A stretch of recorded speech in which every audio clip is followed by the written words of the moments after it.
What are you doing tonight? I'm hanging out with Josh. Plans for Winterfest? Yeah.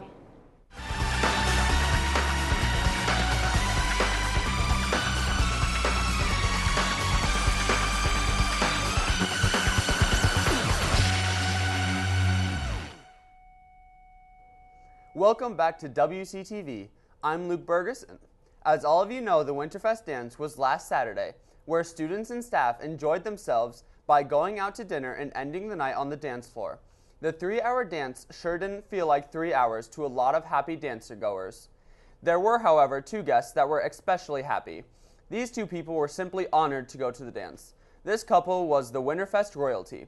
This year's king and queen are Kyle Porter and Courtney Lampman. These 2 were absolutely stunning in their Winterfest attire. Antonio Calles talked to these 2, and he definitely discussed more than who they were wearing. Here's Antonio Calles with the inside scoop into the Winterfest royalty. And now, your 2017 Winterfest King and Queen.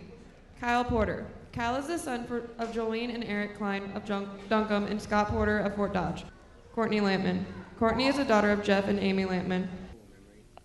My favorite high school memory was setting up and organizing last year's 10th anniversary for Dance Marathon and having the Iowa State football players come and hang out with us. My favorite high school memory was sophomore year when Taylor Schnatters and I pulled up to the softball parking lot for a game, and Leah Meyer's car shifted into neutral and smoked another car, and Bob Howard came flying over in his golf cart to investigate the scene, and Taylor and I had a guilty look on our face. I'm involved in student council, Dance Marathon, National Honor Society. I'm in cross country and track. While in high school, I've been involved in softball, volleyball, basketball, and tennis. In school, I've been involved in Spanish Club, NHS, Student Council. I have 7 siblings. I have one brother, Austin Lampman, and he's a sophomore. Those were some great facts about the new king and queen. There's much more to Winterfest than that, though. Obviously, we need to talk about the actual Winterfest game. Here's Caitlin Seeley to talk about the boys' basketball game last Friday, January the 20th.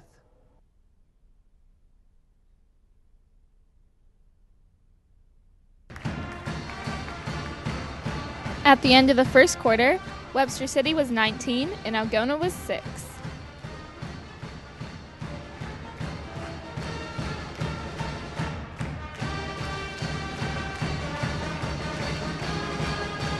After the third quarter, Webster City was 42 and Algona was 34.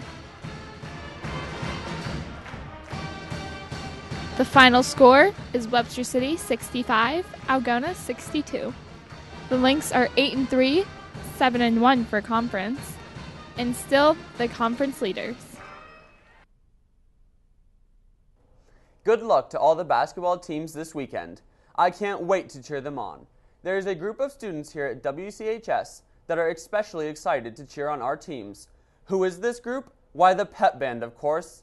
Jesslyn Messerly got her musical side on while investigating the pep band's involvement in the basketball games. Hey WCHS, Jesslyn Messerly here reporting for WCTV on the pep band's involvement in sporting events.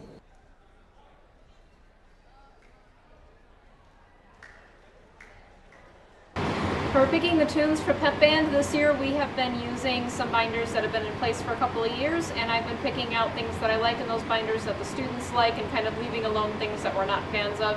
I'm listening to some student input to hear what the kids would like to put in the future. Hopefully we'll get a couple of new things in there by next week.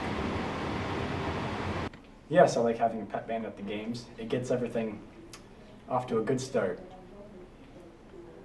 It sets the tones and gets the players ready for the game. Honestly, I like pep band more than concert band because, like, pep band you get to move around and dance and stuff, so you don't have to just sit there and be boring. I practice pep band every time, as Dom says too, in concert band. The difference between concert band and pep band is that in concert band you play old music and in pep band you play modern day music. Thank you to everybody in pep band who cheer on the Lynx every home game. I hope to see the rest of WCHS cheering on the Lynx next game.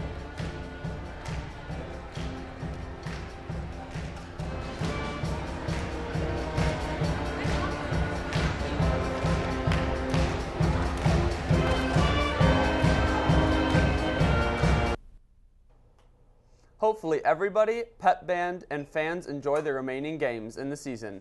Here is Caitlin Seeley to tell us what the weather has in store for this weekend's game. Hey guys, I'm Caitlin Seeley, and I will be giving you this pre-week weather.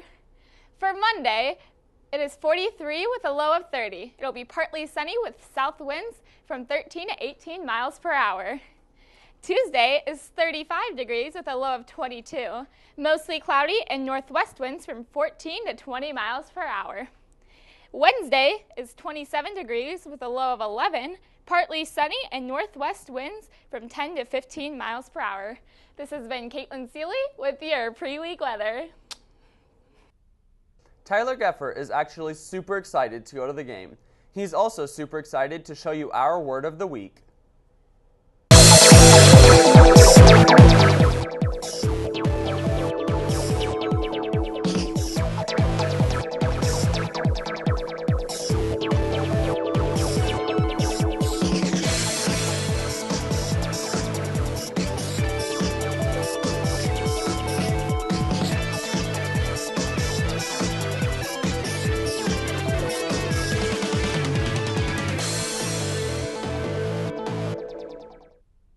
I'm just so glad that I had the opportunity to add that word to my vocabulary, Tyler. We'd also like to congratulate the large group speech competitors, as all of the groups made it to state after their competition on January 21st. Have a great weekend. This has been Luke Bergeson reporting for WCTV. See you next week.